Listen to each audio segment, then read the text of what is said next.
মই কৈছোঁ যে মই জুবিন গাৰ্গৰ নামটো আৰু মই ফেচবুকত মই নিদিওঁ, কিন্তু মই ন্যায় যুদ্ধ তাতকৈ দুগুণে কৰি যাম বুলি কৈছোঁ। অহা পৰহিলৈ আমি PIL ফাইল কৰিম 11গৰাকীৰ কিয় চাৰ্জশ্বিটত নাম নাহিব, তদন্তত নাম নাহিব, এইটো মই নিজে কৈছিলোঁ। আৰু মোৰ কালিৰো পোষ্ট চাব, পৰহিৰ পোষ্ট চাব, প্ৰশ্নই নাহে। এইটো সুধিব লগা কথাই নহয়। ইমান 3বাৰকৈ ছিংগাপুৰ গৈছোঁ, গোচৰ দিছোঁ, অহা 14 তাৰিখে হিয়াৰিং আছে, তাতে একাংশ এতিয়া দুষ্ট চক্ৰই বিচাৰি আছে যে দুলু আহমেদে এই যুদ্ধৰ পৰা আঁতৰি যাওক। সেইটো প্ৰশ্নই আহিব নোৱাৰে। সেইটো ভুল বাতৰি এটা ওলাইছে, সকলোৱে ওলোৱা নাই। আজি জুবিন গাৰ্গৰ হত্যা হোৱা 4 মাহ হ'ল। সেই কথাটো এতিয়া কিয় আহিছে? মইতো 4 মাহৰ পৰা যুঁজি আছোঁ।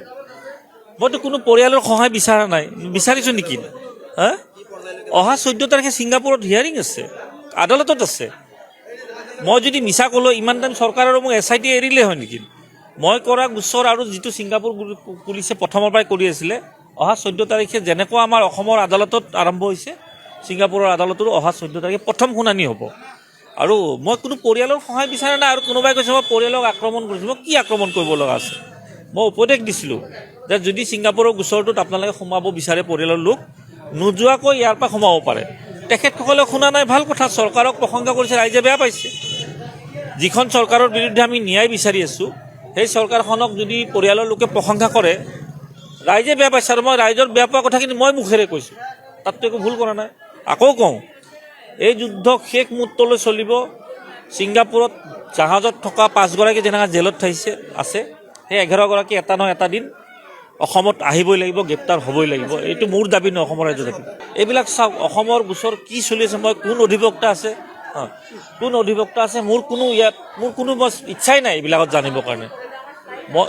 মই খালি এটাই জানো, মই গোচৰ কৰিছোঁ তদন্তৰ বাবে, আৰু সেই গোচৰৰ তদন্ত চলি আছে। গতিকে ইয়াতে মইতো ইয়াত গোচৰ দিয়া নাই, মই আয়োগত দিছোঁ।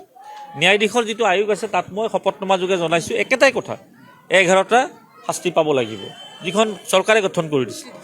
চৰকাৰে এতিয়া জুবিন গাৰ্গৰ হত্যাটো নিৰ্বাচনী ইছ্যু কৰিব ওলাইছে, নিৰ্বাচনী ইছ্যু কৰি তেখেতসকলে জয়লাভ কৰিব ওলাইছে। এইটো হৈ গ'ল চৰকাৰ। যাৰ বাবে এখন জাহাজত 16গৰাকী আছিলে, ভাগ কৰি 5গৰাকীক দোষী কৰিছে, 11গৰাকীক নিৰ্দোষী কৰিছে। কোন দোষী নিৰ্দোষীটো আদালতে কৰিব, মুখ্যমন্ত্ৰী কৰিব নোৱাৰে, বিজেপি চৰকাৰে কৰিব নোৱাৰে। যাৰ বিৰুদ্ধে মই যিটো ভাবিছোঁ, এইটো মোৰ কণ্ঠ নহয়, কিন্তু অসমৰ ৰাইজে ভাবি থকাটোহে মই গোচৰ কৰিছোঁ।